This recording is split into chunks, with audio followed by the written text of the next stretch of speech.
दोस्तों, ट्रंप शायद युद्ध रोकने में नाकाम रहे हों, लेकिन एक काम में उन्हें वाकई नोबेल प्राइज मिलना चाहिए। वो है भारत, रूस और चीन को एक ही टेबल पर लाने का कमाल। दरअसल ट्रंप ने जो चालें चली थीं, उनका नतीजा बिल्कुल उल्टा निकला। हुआ ये कि ट्रंप की पॉलिसीज से बुरी तरह नाराज होकर चीन ने अचानक भारत पर लगाए कई सख्त प्रतिबंध हटा दिए। और ये खबर जैसे ही बाहर आई, वॉशिंगटन की सियासत में खलबली मच गई।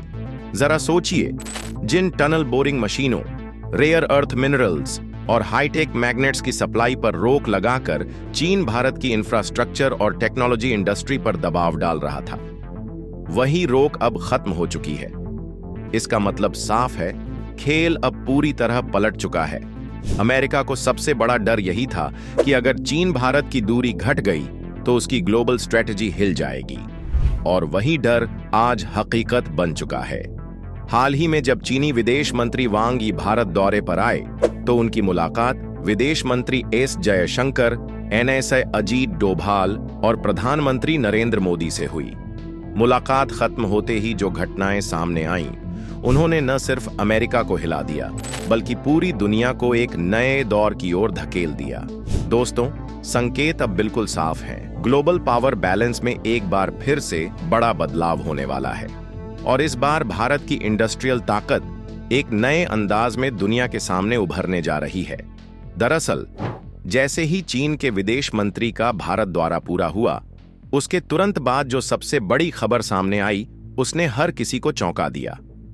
बातचीत के दौरान चीन ने न सिर्फ रेयर अर्थ मिनरल्स पर, बल्कि कई अहम टेक्नोलॉजी और मशीनरी पर लगाए गए प्रतिबंधों को भी हटा दिया। इसका सीधा मतलब यह है कि भारत को अब वो मिनरल्स और मशीनें सीधे चीन से मिल सकेंगी, जिनके बिना हमारे देश के सबसे बड़े प्रोजेक्ट आधर में लटके हुए थे। सोचिए, ना मेट्रो की सुरंग पूरी हो सकती थी, ना हाईवे का नेटवर्क, और तो और ईवी बैटरी से लेकर डिफेंस इंडस्ट्री तक आधी मशीनरी ठप पड़ सकती थी। चीन के इस कदम से भारत की इंडस्ट्रियल और टेक्नोलॉजिकल सेक्टर को तो बड़ी राहत मिली है, लेकिन असली झटका अमेरिका और वहां के राष्ट्रपति डोनाल्ड ट्रंप को लगा है। महीनों से ट्रंप यही कोशिश कर रहे थे कि भारत कमजोर दिखे, दबाव में आए, लेकिन चीन का ये फैसला उनकी पूरी स्ट्रैटेजी पर पानी फेर गया।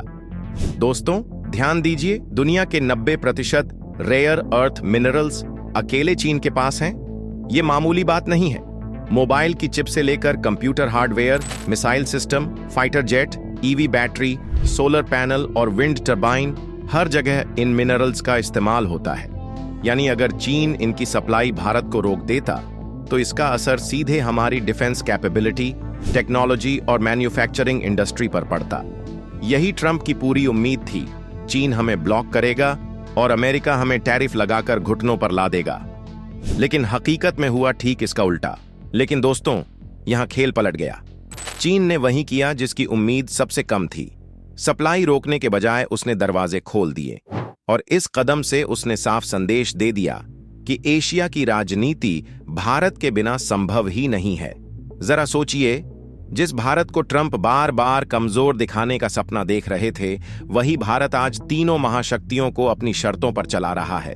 रूस से भारत सस्ता तेल ले रहा है, अमेरिका से टेक्नोलॉजी और डिफेंस डील हासिल कर रहा है, और अब चीन से इंडस्ट्रियल बैकबोन यानी मशीनों और मिनरल्स का बैन भी हटवा लिया। यानी भारत ने तीनों से फायदा लिया और किसी के दबाव में नहीं आया। यही वजह है कि सबसे बड़ा झटका खुद ट्रंप को लगा। उनका पूरा प्लान था भारत को अलग थलग कर देना। उन्होंने हाल ही में भारत पर 50% टैरिफ ठोंक दिया, खुलेआम आरोप लगाया कि भारत रूस से तेल खरीदकर यूक्रेन युद्ध को फाइनेंस कर रहा है। वॉशिंगटन की मीडिया मशीनरी ने भी यही नैरेटिव फैलाने की कोशिश की कि भारत रूस का साथी है। लेकिन भारत झुका नहीं, बल्कि और चतुराई से खेल खेला।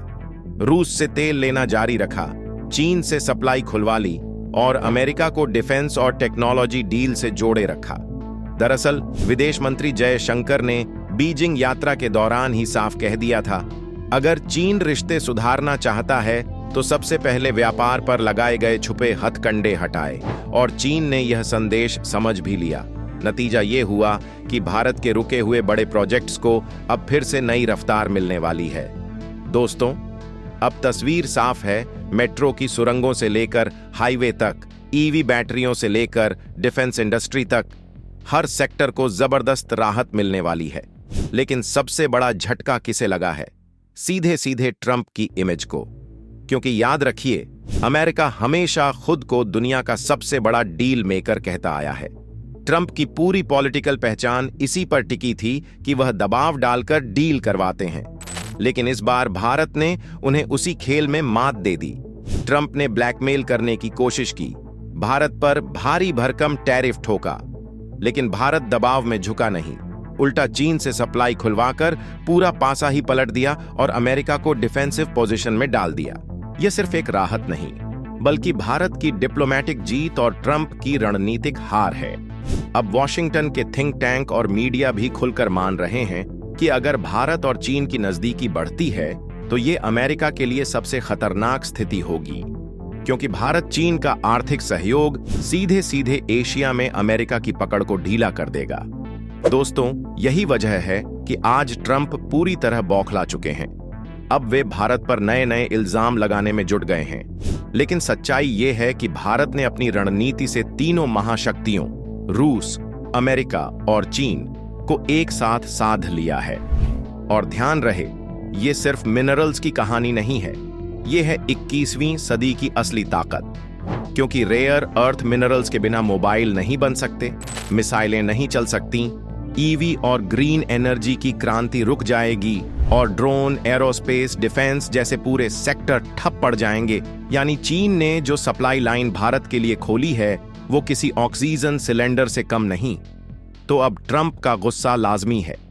जिस भारत को वो दबाना चाहते थे, वही भारत अब ग्लोबल पावर गेम का सबसे अहम खिलाड़ी बन रहा है। असल खेल अब यहीं से शुरू होता है।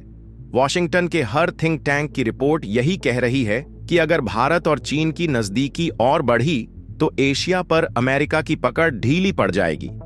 और यही डर ट्रंप को सबसे ज्यादा परेशान कर रहा है। भारत ने चीन से सप्लाई खुलवा ली। इसका मतलब साफ है कि हमारे metro projects, highway, defence industry और ईवी बैटरी सेक्टर फिर से रफ्तार पकड़ने वाले हैं। और यही वे सेक्टर थे जिन्हें ट्रंप रोकना चाहते थे। लेकिन हुआ ठीक उल्टा। भारत ने चीन से सप्लाई खुलवा ली। दोस्तों, अब घटनाक्रम और तेज हो गया है। यही वजह है कि ट्रंप लगातार बेतहाशा बयानबाजी कर रहे हैं। दोस्तों, आपकी क्या राय है? कमेंट में जरूर बताइए। अगर यह मुद्दा आपको महत्वपूर्ण लगा हो तो वीडियो को लाइक और शेयर कीजिए और चैनल को सब्सक्राइब करना मत भूलिए।